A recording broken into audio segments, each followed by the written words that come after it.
ప్రధానమైనటువంటి సమస్య చెప్పారు. ఇది కేవలం ఈ రౌండ్ టేబుల్ సమావేశం యొక్క ప్రధాన లక్ష్యం, పాదయాత్ర యొక్క ప్రధాన లక్ష్యం గుక్కెడు మంచినీళ్ళ కోసం.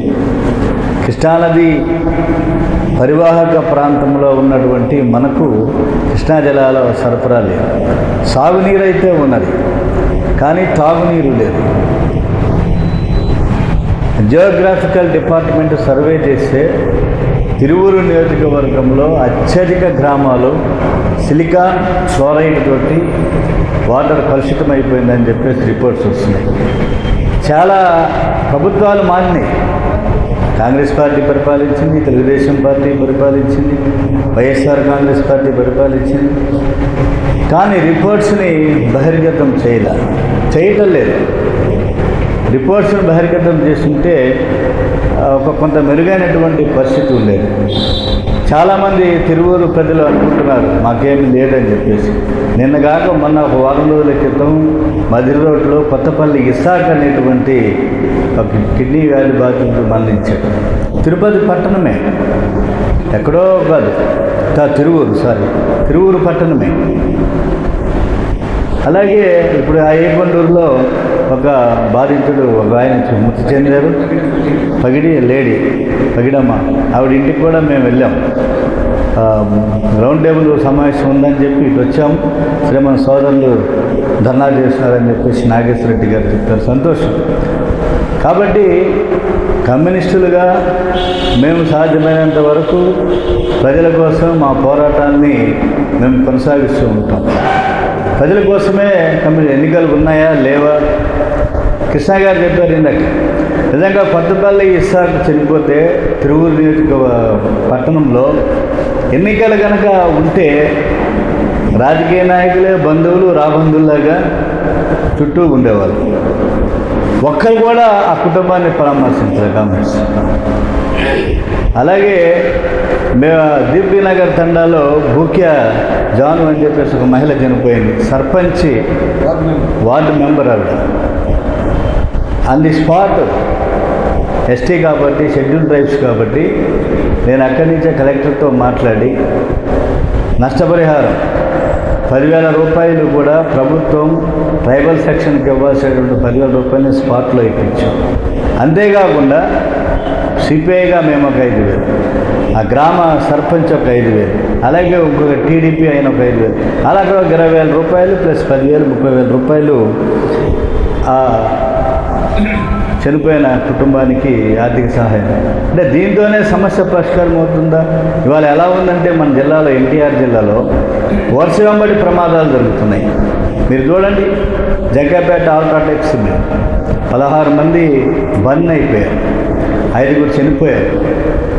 రాంకో సిమెంట్, వీరందరూ కూడా గిరిజనులే కామర్స్, ట్రైబల్సే, లంబాడీస్ ప్రత్యేకించి, దళిత వర్గాలు, వెనుకబడిన వర్గాలు. పరిటాల కారిలో 3 బండరాల మధ్యన నరిగిపోయారు.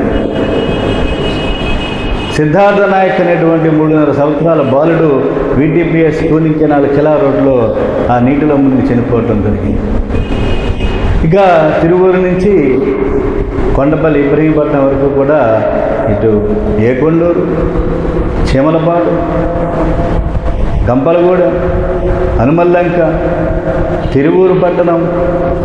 కాబట్టి అనేక ఈ ప్రాంతాలన్నీ కూడా కిడ్నీ వ్యాధితో సతమతమవుతున్నటువంటి పరిస్థితి కబలిస్తుంది. మనం తాగేటువంటి నీరు ఇది విషపూరితము, ఇది మనల్ని కబలిస్తుందని తెలిసినా కూడా ఆ ఊరు వదిలిపెట్టలేకపోతున్నారు.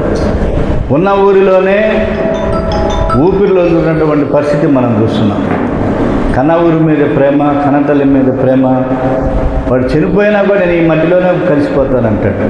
నానా నువ్వు ఎందుకు ఇక్కడ, ఎందుకు నేను అమెరికాలో ఉన్నాను, నిన్ను మంచి ఆశ్రమంలో జరిపిస్తారంటే ఈ ఊరిలో పుట్టా, ఈ మట్టిలో పుట్టా, ఈ మట్టిలోనే కలిసిపోతానంటాడు గ్రామీణ ప్రాంతం.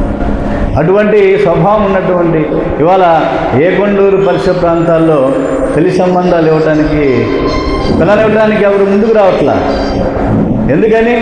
గర్భస్థ శిశువు సహితం వాడు వ్యాధితో పుడుతున్నాడు, బయటికి వస్తున్నాడు తల్లి గర్భం నుంచి.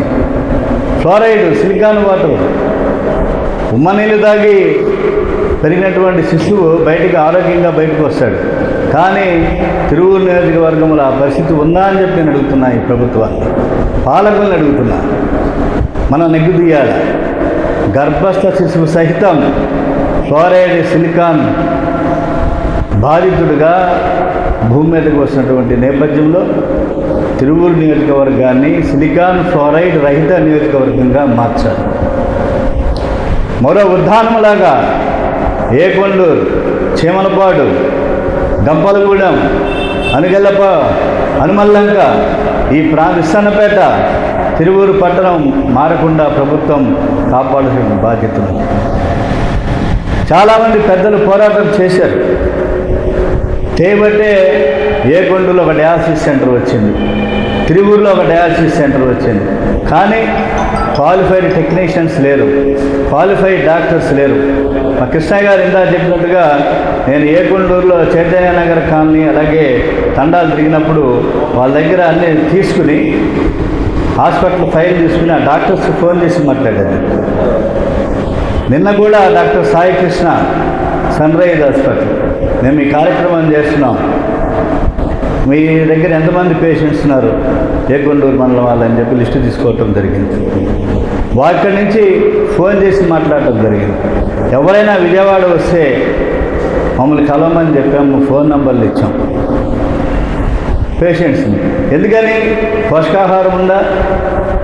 గతంలో మరమరాలు, బెల్లంతో కలిపినటువంటి పదార్థాలని వాళ్ళకి పోషకాహారం ఇచ్చేవారు, అది పోయింది. అంబులెన్స్ లేదు. మేము ఏకొండూరు డయాలసిస్ సెంటర్ని పరిశీలిస్తున్నప్పుడే అతని పేరు